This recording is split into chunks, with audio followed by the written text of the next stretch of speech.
The fog slowly lifted over the shores of Roanoke Island that August morning in 1590 when John White finally returned to the colony he had left 3 years before.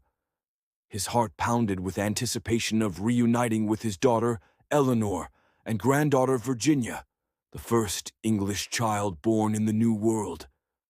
But what he saw made him freeze in his tracks. The colony was completely abandoned. This story began several years earlier when Sir Walter Raleigh, a favorite of Queen Elizabeth I, decided to establish the first English colony in North America. This wasn't meant to be just a military fortress or trading post, but a true settlement where English families could start a new life and establish England's presence on the American continent. The first expedition arrived on Roanoke Island in 1585. These were primarily military men and explorers, tasked with surveying the land and preparing the ground for future settlers. Initially, things went well. They established contact with the local CROATOAN tribe, who helped them acclimate to the new land. However, problems soon arose. Food supplies began running low, relations with some neighboring tribes deteriorated, and aid from England was delayed. In 1586, this first group of colonists returned to England aboard Sir Francis Drake's ships, which had coincidentally stopped at the island during his pirating raid. But Raleigh wasn't ready to give up on his dream. In 1587, he organized a second expedition, this time with true settlers, 117 men, women, and children who were to establish the city of Raleigh on the shores of the Chesapeake Bay. John White, a talented artist and cartographer, was appointed governor of this new colony. Among the settlers were his pregnant daughter, Eleanor Dare, and her husband Ananias. However, plans changed before they reached their intended destination. The ship's captain refused to sail further north to the Chesapeake Bay, and the colonists were forced to land on Roanoke Island, where remains of the previous settlement still stood. The first months were filled with hope and hard work. On August 18, 1587, a joyous event occurred. Virginia Dare was born, Governor White's granddaughter, and the first English child born in the New World. However, joy mixed with anxiety. Supplies were quickly depleting, relations with local tribes were tense, and storm season was approaching. The colonists convinced John White to return to England for help and supplies. He agreed, though reluctant to leave his family. No one could have predicted that this journey would stretch into 3 long years due to war with Spain and other obstacles. And now, finally returning to the island, White found only abandoned buildings and mysterious signs. The palisade around the settlement had been rebuilt, but inside there were no signs of struggle or violence. The houses had been carefully dismantled, as if the colonists had methodically prepared for relocation. On one of the fence posts was carved the word CROATOAN, the name of a neighboring island and the tribe that lived there. On another tree appeared the letters CRO. Before departing, White had agreed with the colonists on a system of signs. If they needed to leave the settlement under threat, they were to carve a cross on a tree. But there was no cross, meaning the move was voluntary and planned. But where had they gone, and why hadn't they left more detailed instructions? The answers to these questions were lost in the mists of time, generating numerous theories and speculations. Some historians believe that the colonists did indeed relocate to the CROATOAN tribe on Hatteras Island, but their subsequent fate remains unknown. Others suggest they attempted to reach the Chesapeake Bay, their original destination, but perished en route. There are theories that they were captured by other Indian tribes, or that they split into several groups with different fates. Mysterious accounts of people with fair skin and blue eyes among various Indian tribes in the region spawned new theories and speculation. Archaeological findings on Hatteras and Roanoke Islands added new details to the puzzle, but provided no definitive answers. Meanwhile, White's searches proved futile. A storm forced his ship to retreat from CROATOAN Island, preventing him from investigating possible traces of the colonists there. He never returned to America and never learned the fate of his family. Over the following years, several expeditions were undertaken to find the lost colonists, but none yielded concrete results. Jamestown, established in 1607, became the first successful English colony in America, but the fate of the Roanoke settlers remained an unsolved mystery. Modern research continues to bring new discoveries.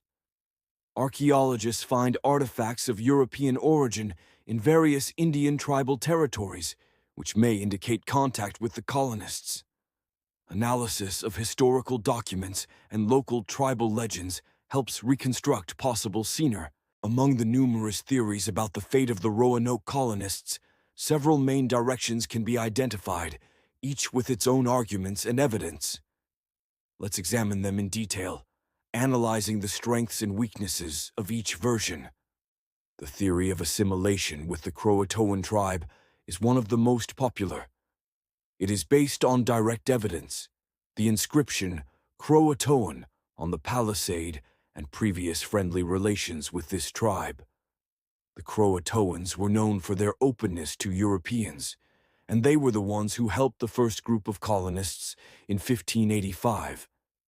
There are historical records of people with fair skin and European features later being encountered among the CROATOANs. Archaeological excavations on Hatteras Island, historical CROATOAN territory, have revealed artifacts of European origin dating to the late 16th century. Among the findings are clothing elements, tools, and ornaments that could have belonged to the colonists. However, these items could have reached the tribe through trade with other Europeans. Another version suggests that the colonists attempted to realize their initial plan, reaching the Chesapeake Bay. This would explain the organized nature of their departure and the absence of a danger sign, the cross. They might have dismantled the buildings to use the materials at their new location.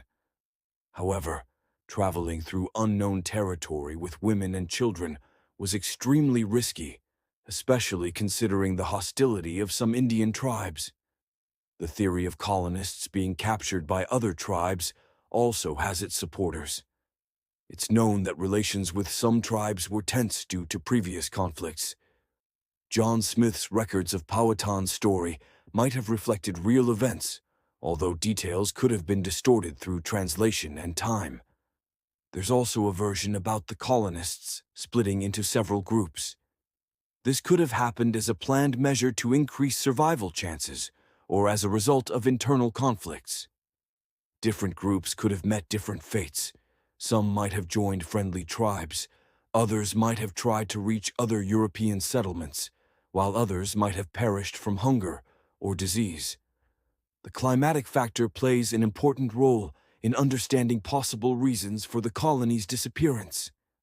The severe drought of 1587 to 1589 could have led to shortages of food and fresh water, forcing colonists to seek better living conditions. Analysis of tree rings from that period confirms the extraordinary severity of weather conditions. Geographical studies show that the region's landscape has changed significantly over the past 4 centuries due to erosion and changes in the coastline. Some territories where colonists might have been located could now be underwater, complicating archaeological searches.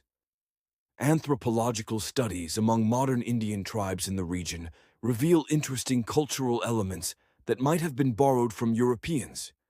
This applies to both technological skills, metalworking, construction techniques, and elements of language and religious practices. Recent technological advances have opened new avenues for investigation. Ground-penetrating radar and other remote sensing technologies have helped identify potential sites for archaeological exploration. Analysis of satellite imagery has revealed possible colonial-era structures and land use patterns that were previously unknown. DNA analysis continues to provide intriguing possibilities. Several families in North Carolina and Virginia have participated in genetic studies aimed at establishing possible links to the lost colonists. While no definitive connections have been proven, the research has revealed interesting patterns of European genetic markers in some Native American populations. The environmental context of the colony's disappearance has gained increased attention from researchers. Studies of pollen deposits and soil composition have provided insights into the agricultural conditions the colonists faced. Evidence suggests that the combination of drought and poor soil quality would have made farming extremely challenging. The role of disease in the colony's fate has also been extensively studied. While no mass graves have been found, historians suggest that diseases brought from Europe or contracted in the new environment could have played a significant role in the colony's breakdown. The stress of malnutrition and harsh conditions would have made the colonists particularly vulnerable to illness. Political factors of the time period have been examined in detail. The war with Spain and the resulting disruption of maritime traffic had profound implications for colonial ventures. Some historians argue that the colonists might have been caught up in the broader geopolitical struggles of the era, possibly falling victim to Spanish raiders or their Native American allies. The psychological aspects of colonial life have received attention from modern scholars. The